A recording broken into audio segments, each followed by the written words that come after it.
warahmatullahi wabarakatuh. Salam sejahtera untuk kita semua. Tetap semangat belajar dimanapun kita berada.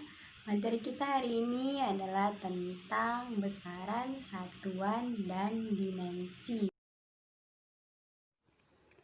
Besaran adalah sesuatu yang memiliki besar atau nilai dan dapat diukur, serta hasilnya dinyatakan dengan angka-angka.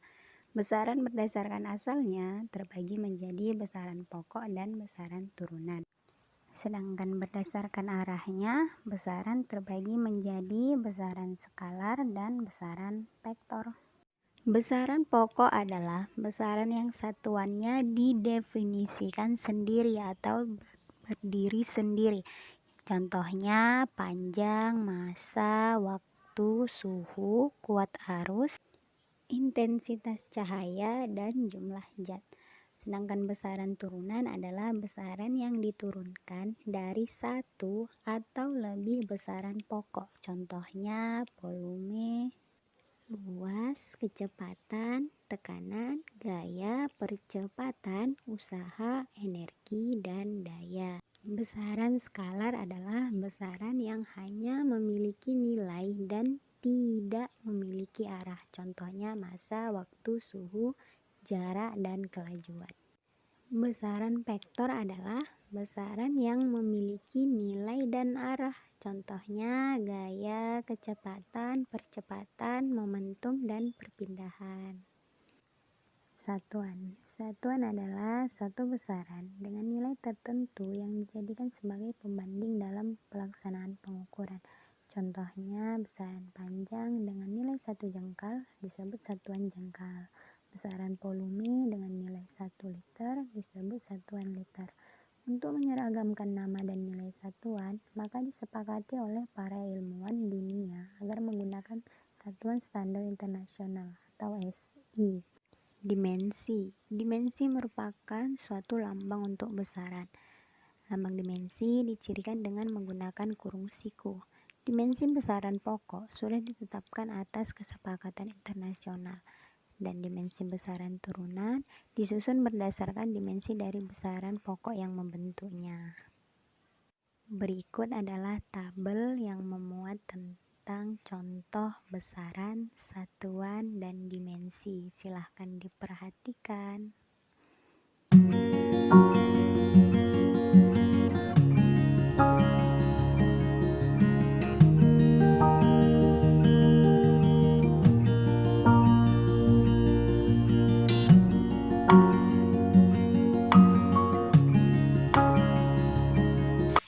Untuk pemahaman selanjutnya, kita akan membahas beberapa contoh soal. Disimak ya.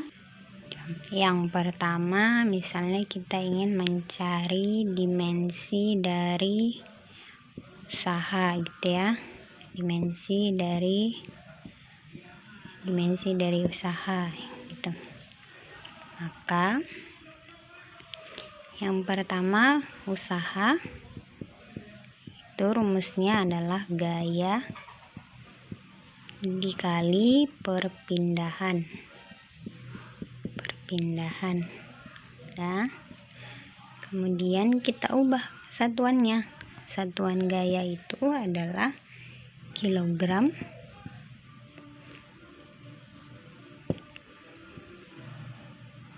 meter per sekon kuadrat ya, dikali perpindahan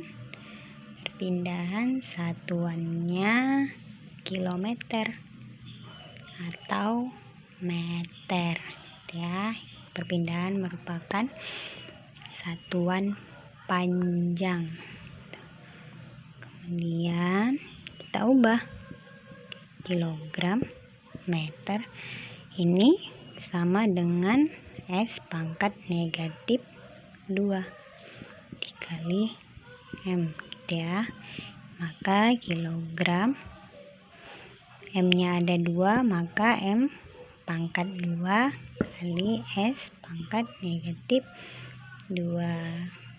Kemudian kita ubah ke dalam bentuk dimensi. Dalam bentuk dimensi kita beri tanda dimensi. Kilogram adalah dimensi massa, itu M. Meter adalah dimensi dari panjang, yaitu L. Pangkat 2.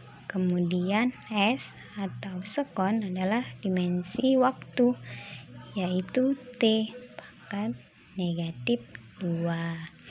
Jadi dimensi usaha adalah M, L pangkat 2, T pangkat negatif 2. Contoh yang kedua, misalnya kita ingin mencari besaran apakah dia gitu kan. Jadi yang diketahui adalah dimensinya. Misal dimensinya M kali L pangkat negatif 3 gitu ya. Yang ditanya besaran apakah dia gitu ya, besaran apakah dimensi tersebut gitu. Kita jawab M L pangkat negatif 3. M itu adalah satuan dimensi dari massa, yaitu satuannya kilogram, gitu kan. Kemudian L adalah dimensi panjang, yaitu meter pangkat negatif 3 atau gini, kilogram per meter pangkat 3 gitu, sama ya. Kilogram ini adalah massa, kemudian meter pangkat 3 ini kalau dia panjangnya berarti ada 3 kali, jadi dia adalah volum ya, karena volum adalah panjang kali lebar kali tinggi, makanya panjang itu satuannya meter, lebar satuannya juga meter, tinggi satuannya juga meter. Maka M L pangkat negatif 3 itu merupakan besaran dari massa per volum. Massa per volum itu adalah sama dengan rumus mencari massa jenis. Nah itu ya, rumus mencari massa jenis atau rho sama dengan massa per volum. Maka dia besarannya M L pangkat negatif 3 adalah besaran dari massa jenis. Nah, selesai sudah pembahasan tentang besaran, ukuran, dan dimensi. Untuk lebih paham, bisa mengerjakan soal berikut dan jawabannya bisa dikirim ke sini untuk dikoreksi. Oke, sampai jumpa kembali.